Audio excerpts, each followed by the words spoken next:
तो दास बार बार आपको कहता है कि आप सामान्य आत्मा नहीं हो। आज बेशक हम किसे दिखाई दे, किसी ने उन कार कोठियां वाले नाम दिखाए घसियारे से हैं, लेकिन आप भक्ति धन से परिपूर्ण हो। एक उदाहरण देता हूं, जैसे बाबा नानक जी सतयुग में राजा अमरीश थे, और भक्ति की चाह तो थी ही, कह सकते थी, क्योंकि जब से हम भगवान के घर से आए हैं उसके बाद हमने महसूस हुआ कि ये सुख नहीं है। हमने सोचा राज में सुख, राज दे दिया क्योंकि कमाई हमारी थी। राज में सुख नहीं, फिर भी इसलिए भक्ति की चाह बनेगी, राज में सुख नहीं था तो राजा अम्बरीश फिर भी भक्ति करते थे, राज भी था। यदि राज में ही सुख होता तो भक्ति की आवश्यकता ही नहीं थी। अब वर्तमान जैसे राजा नहीं थे, क्योंकि नेक आत्मा राजा बनते थे और उनको फिर भक्ति की चाह रहती थी, क्योंकि भक्ति से ही राजा बनता है, कोई तप से बनता है। तो राजा अम्बरीश भक्ति भी करते थे और एक नंबर के भगत थे विष्णु जी के। आपको वेदों से पढ़ाया कि परमात्मा ऊपर के लोक में रहता है और वहां से गति करके आता है, अच्छी आत्माओं को मिलता है, उनको भक्ति की सही दिशा देता है और भक्ति के यथार्थ मंत्रों को डिस्क्लोज करते हैं, आविष्कृत करते हैं। और परमात्मा अपनी वाणी में कहते हैं, जो जन मेरी शरण है ताका हूं मैं दास, और गेल गेला गया फिरूं जब तक धरती आकाश। तो राजा अम्बरीश को भगवान मिले, ज्ञान सुनाया, क्योंकि साधु संत से प्रत्येक भक्त आत्मा प्रभावित होते हैं, ज्ञान जरूर सुनते हैं। परमात्मा सबको प्रथम मंत्र देते थे, आगे वो कर्महीन उसमें से जैसा ठीक लगता एक छांट लेता। जैसे कोई विष्णु का उपासक है तो हरियम रख लिया, कोई शिव का उपासक है सोम सोम जपन लग गया, और कोई माता का उपासक है वो शरीयम शरीयम करने लग गया, या गणेश का उपासक क्लिप करी। और उसके साथ फिर अपनी साधना थी वो भी करते रहते थे। तो राजा अम्बरीश कितने महान भगत हुए हैं, दुर्वासा जैसे तपस्वी को भी फिट्टे मुंह होना पड़ा।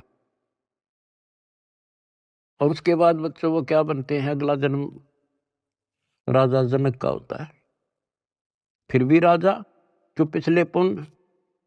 और फिर अम्बरीश राजा के समय भी उन्होंने खूब यज्ञ की, धर्म किए।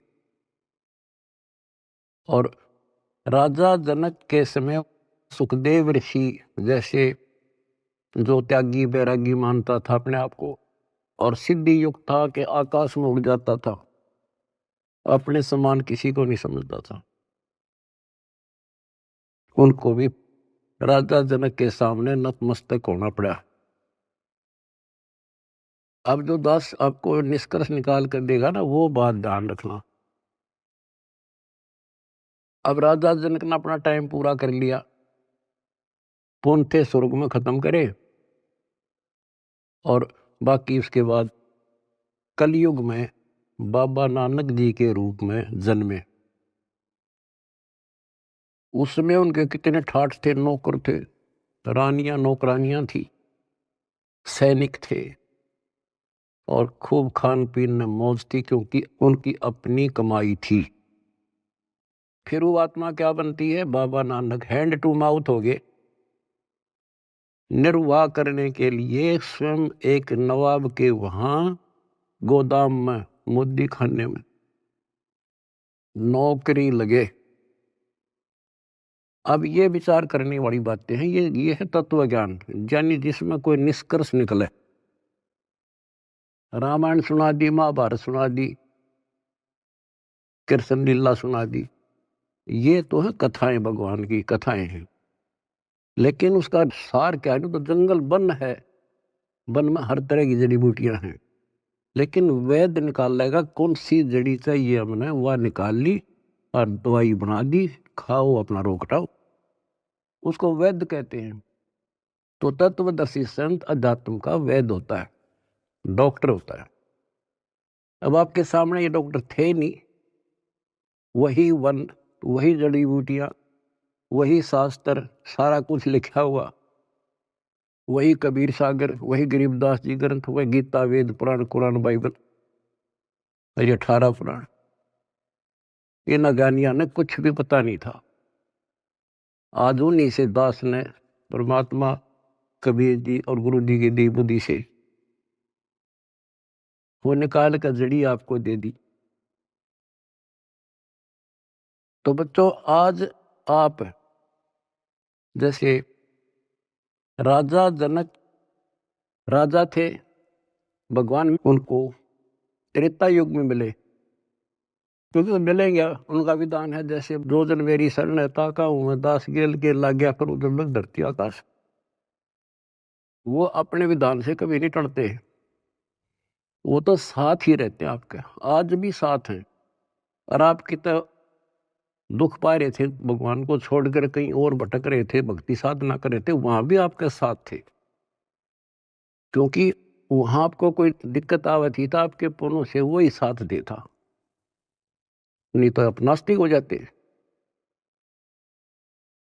तो दास जो कहना चाह रहा था कि आज आप बेशक संसार की नजर में यूं लागो हो, ऐसे दिखाई देते हो जैसे ये हमें बेचारे टाइम पास सा कर रहे हैं, कोई गाड़ी नहीं, मोटर नहीं, घोड़ा गाड़ी नहीं, मुश्किल से गुजारा कर रहे हैं, कोई मजदूरी कर रहा है, कोई नौकरी कर रहा है।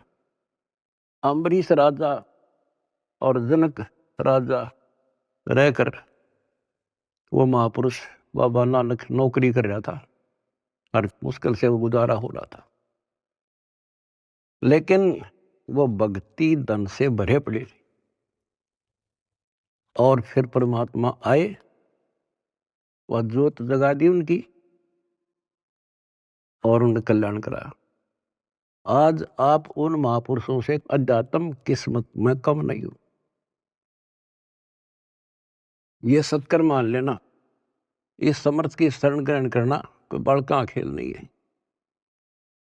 लख बर सूरा जूझ ही लख बर सांवत दे, लख बर यदि जहान में तो सतगुरु। आपने सेव संबंध जैसी कुर्बानियां कर रखी है, आपने बहुत जबरदस्त, एक युग में नहीं करा, कितने युगों लगे तुमने ऐसे ही, किसी जन्म में कुछ किया, किसी में कुछ किया, किसी में ना किया, किसी में किया।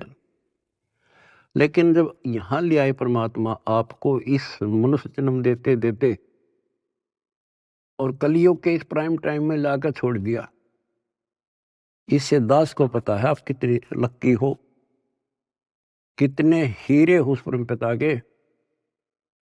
ईश्वर को बना कर रखियो